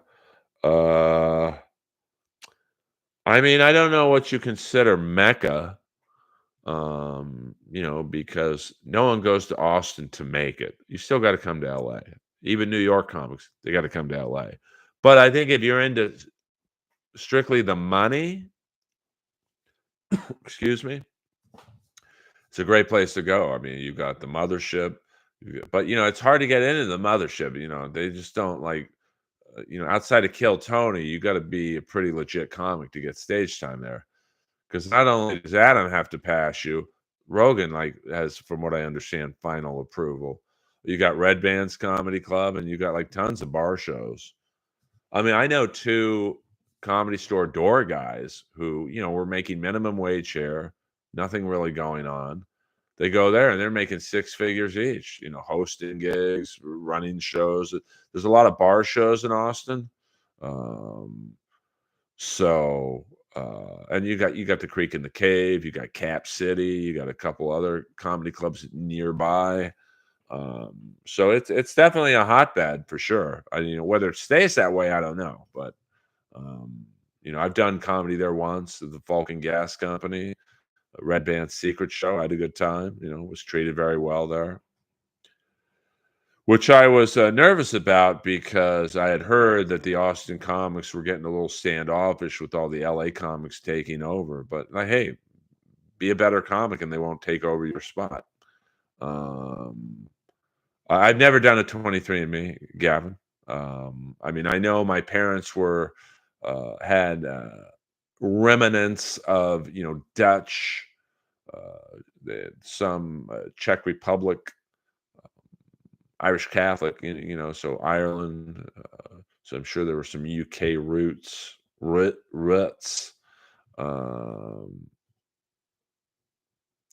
I think, people ask me all the time, Tim, that, why I don't either move to Austin or go there more. I didn't like most of the people in Los Angeles. I'm sure as hell not going to go to uh, Austin in a 3-hour plane ride to hang out with them there. I mean, I miss very few people, to be frank. I miss Carrie, who's the bartending manager at the mothership. I miss Adam, the booker, and I miss Red Band. That's about it. Are you ready to rock? See, I got it. There he is, the man. But I'm about to end the stream in 10 minutes. Well, I mean, I've been told that my comedy stylings would do well in New York just because of my no bullshit attitude. But to be honest with you, I don't want to start over. Like, even though I'm not well known, like famous, but like I'm known to the New York comics, I don't want to fucking start over and go on at the end of a lineup. Like, I've worked my ass off to like build up a good reputation in LA. So I'm probably going to stay here. I would go back to Austin and New York, play the stand or whatnot. I just had the booker of the stand say, "Hey, when you coming out?" So it's nice to know there's a New York club that, I mean, I consider the stand my home club in New York, even though I've only played there once. They've always treated me well. So, I mean, I could see. I'm sure I have some German roots. Uh, well, I mean, the motherships. I think, like I said, not only are you have to be passed by Adam, but Rogan as well. So it's definitely tougher. AC/DC 5150 $1.99. Earl F the hack Dabbleverse losers. You said it. Well, I guess I said it, but you wrote it.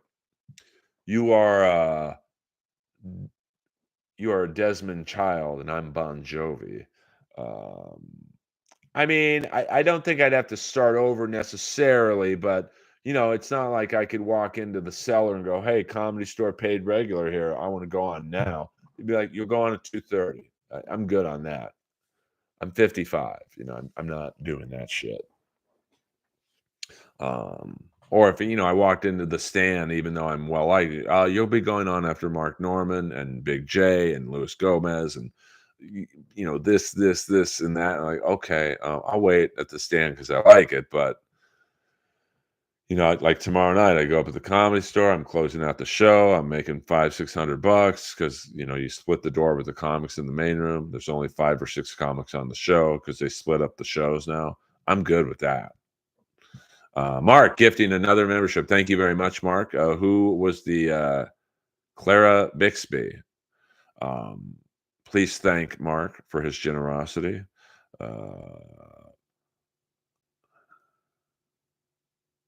I mean, the odds of you being racist are high, Gavin, with that background. I'm Eddie Van Halen. Yes, well, no, Quincy Jones wrote it. Eddie Van Halen played it. So I guess you could, I'm saying you wrote it. I sang it. Yeah, I mean, I am very happy with my comedy career. Do I wish I was more known? 100%. Like, I've seen some people on the new show At Midnight. That's another show you can,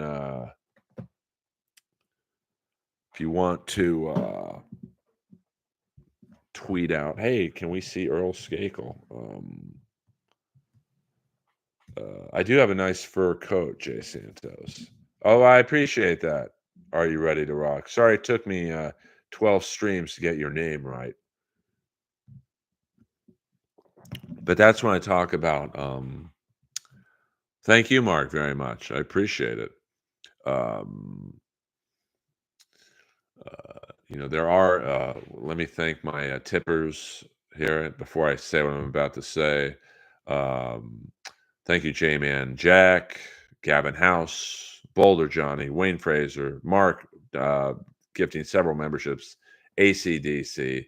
And I realize times are tight, so there are other ways you can contribute, I guess, to me, and that's just tweet at certain not clubs, but certain TV shows. At Midnight, Rogan, Corolla, the Tiger Belly. Because if they think fans, listen, this whole world is based on if we have this guy or girl on our show, will we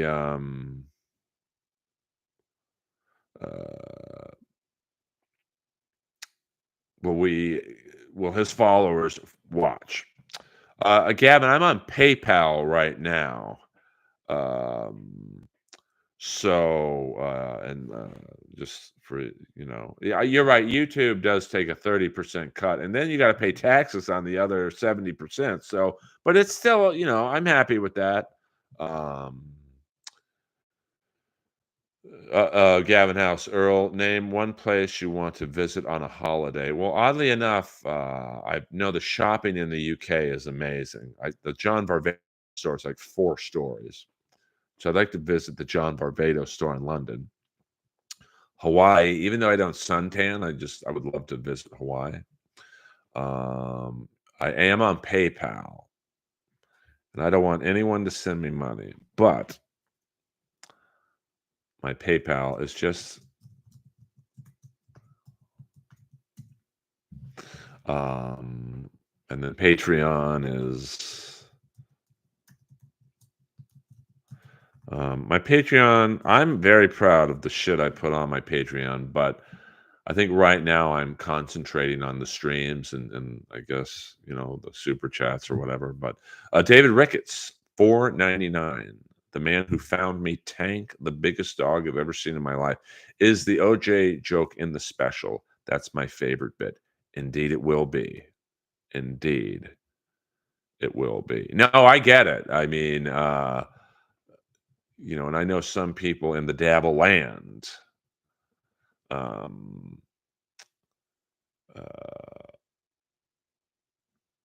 Just give out their PayPal, send me money. I mean, I guess you guys could do that, but it's not necessary. I'll give you a hint: gasoline, pots and pans. I don't know what that means.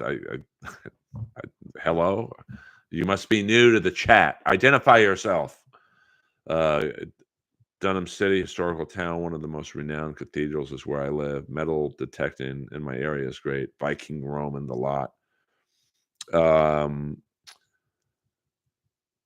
Well, I mean, I think I was asked because of my love of hockey. The owner of the Coventry Blaze, Andy Buxton, wanted me to come out to wherever Coventry is and drop the puck, the ceremonial puck, and I almost did that a few years ago. Well, I want to get the money too, but I don't. Like I said, from day one, I will not panhandle to my fans. I will not say, "Hey, cut YouTube out. Send me money at PayPal." I don't do that shit. ACDC 5150. I mean, listen, I can't. If that's how Chad does it, that's how he does it. It works for him. It's just not how I do it. Talk about the tweets he said. Who is that? Tim. Come on, give me some feedback. I don't know what you want feedback on, brother. I prefer P.O. box. Well, just send me cash if you want to send me cash, well, don't send it to the Comedy Store. It won't end up in my pocket. Just meet me on the streets.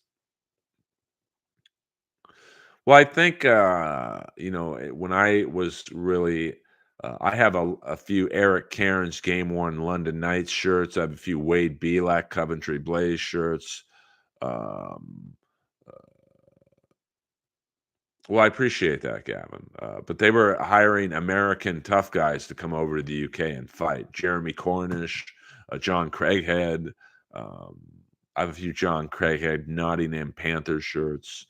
But I think now that fighting's down all across the board in hockey, so they don't bring in the exports or the imports as much as they used to. I think they really changed the rule. Where it used to be each team in the UK league could have like 5 imports, and now it's like 1 or 2. So they're not going to spend that money on a tough guy when there's no other tough guys really. But I thank you guys. We got 1 more minute before I say it. Ta-ta. So if you got any last minute questions, please get them in. When you coming back to New York? Sooner than later. I hope to. When are you? Oh, I thought you meant when am I? Sunday night. I might do one tomorrow if I'm feeling it. My new schedule will be Sunday nights at 6 p.m., Monday nights, and Wednesday nights and Friday nights at 5 p.m. So I'll be streaming at least 4 out of the 7 days. I might do a Saturday one if I'm feeling it. It'll probably be impromptu, last minute. I'm not going to do it 7 days a week. But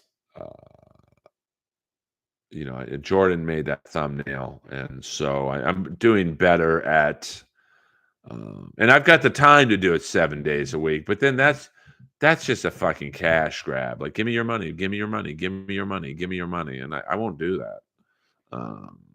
So, like, I appreciate Boulder Johnny just tweeting out at the various podcasts. That's what helps really get you clout these days, is appearing on a popular podcast. Well, like when I did Kim Congdon's podcast, I think it's called the Slappy Happy Hour. I literally picked up probably 20 new friends on Instagram. Yeah, sponsor would be good, an energy drink company, but they have to see like big numbers, like Shuley and Kevin Brennan could probably get a pretty decent, oddly enough, this is getting better tasting the more I drink it. I mean, I don't know if I want to do it every night.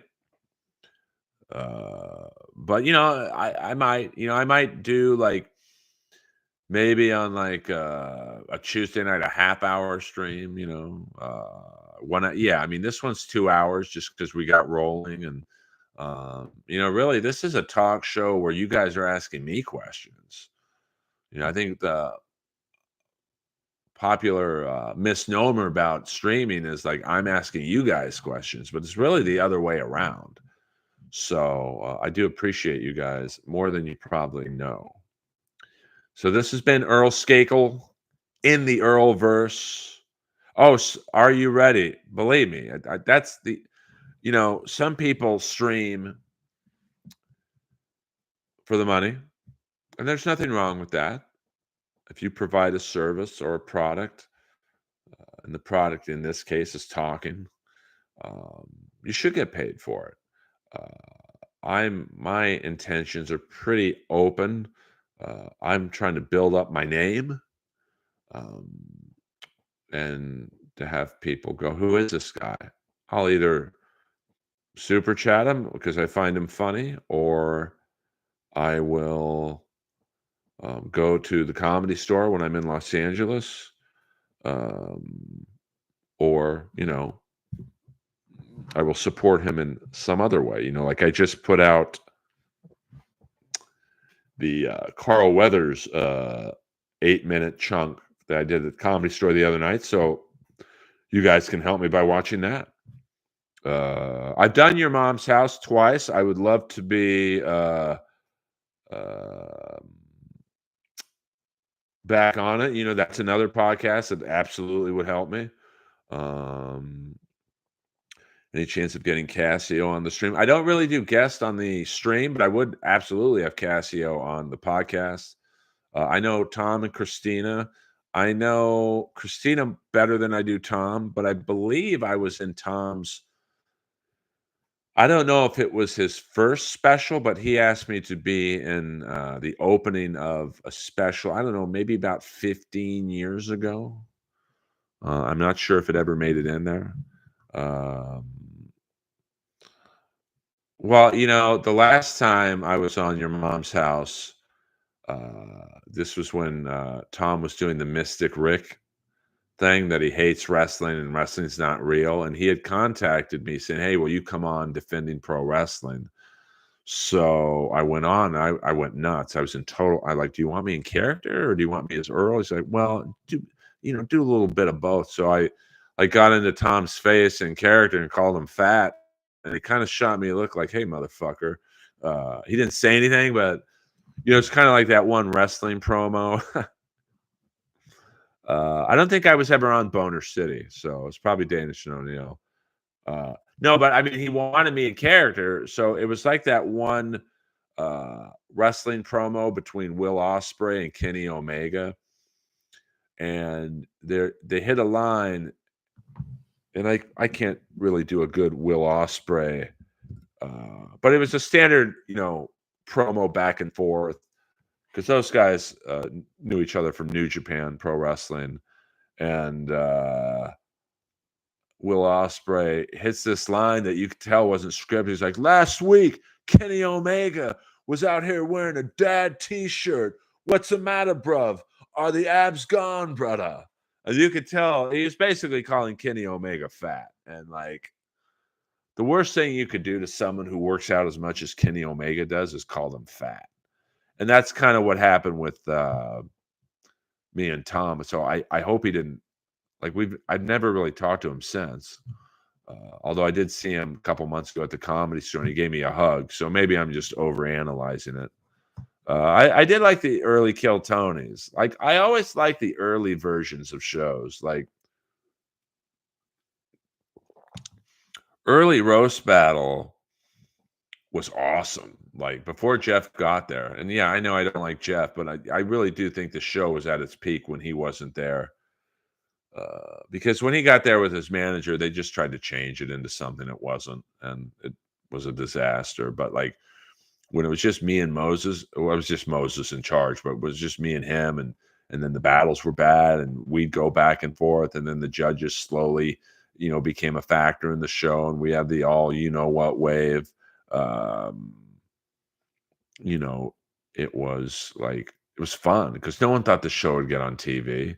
Certainly not 3 seasons in the US, 2 in the UK, and no one thought someone like Jimmy Carr would ever be involved in it. And then it just blew up. And like anything, the bigger it got, the worse it got.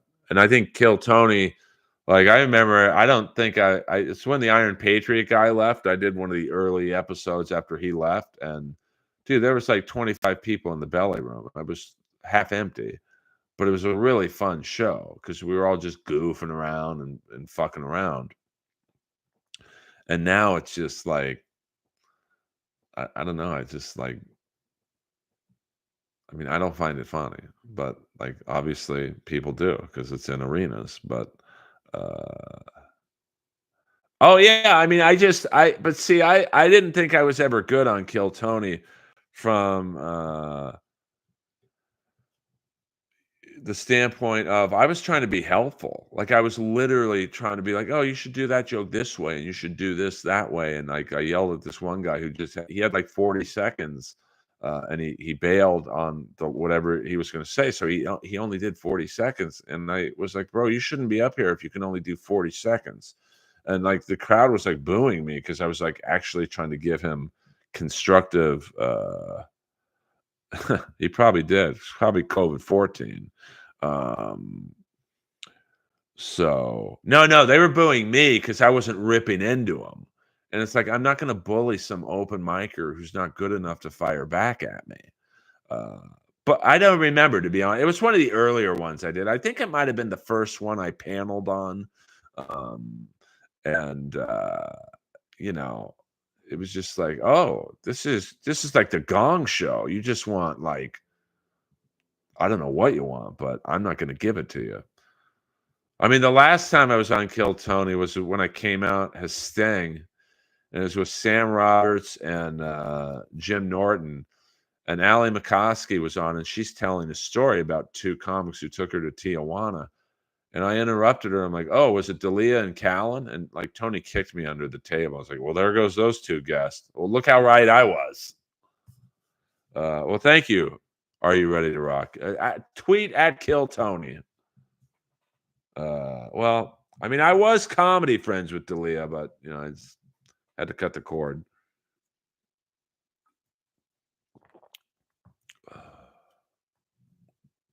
Oh, I would love to. If they ever, I think they did bring back the Gong Show, and it wasn't funny. Like, the Gong Show in the 70s, it was just a perfect show at the perfect time. You had all these weird guests, like, or the judge, the panelists would be like JP Morgan. It's like, I still can't tell you what JP Morgan was famous for. Nipsey Russell, same thing. Like, Nipsey Russell was like the go-to black guy on all the panel shows. I don't know what he did. So, well, we're all weird. Are you ready to rock? See, now I'm just saying your name because now literally, I'm not dyslexic, but I would look at your name and go, Rudy to Rook. So Earl Skakel, checking out. It's a very lovely stream tonight. Thank you again for all the tippers. I appreciate it. Thank you for Tim for tweeting at the various talk shows. You guys are great. Are you ready? Thank you for picking up the chat dialogue. And I might stream tomorrow. Damn, just got here. Hello, Mayor. Goodbye. We love you. You know, I have a small fan base, but we're mighty. And if I do stream tomorrow, I'll tweet about it maybe a half hour before. But Sunday nights, now I know Sunday is the Super Bowl, so I'm thinking about doing a stream either when the Super Bowl starts or halftime, or maybe who knows. But we'll definitely be on Sunday, and then Monday night 5 p.m., Wednesday night 5 p.m., Friday night 5 p.m., and then I'll absolutely do 4 out of 7 days a week, and there's something special going down. Maybe another night as well. So I love you guys. Earl Skakel. Follow me everywhere at Earl Skakel. You know how to spell it by now. For life.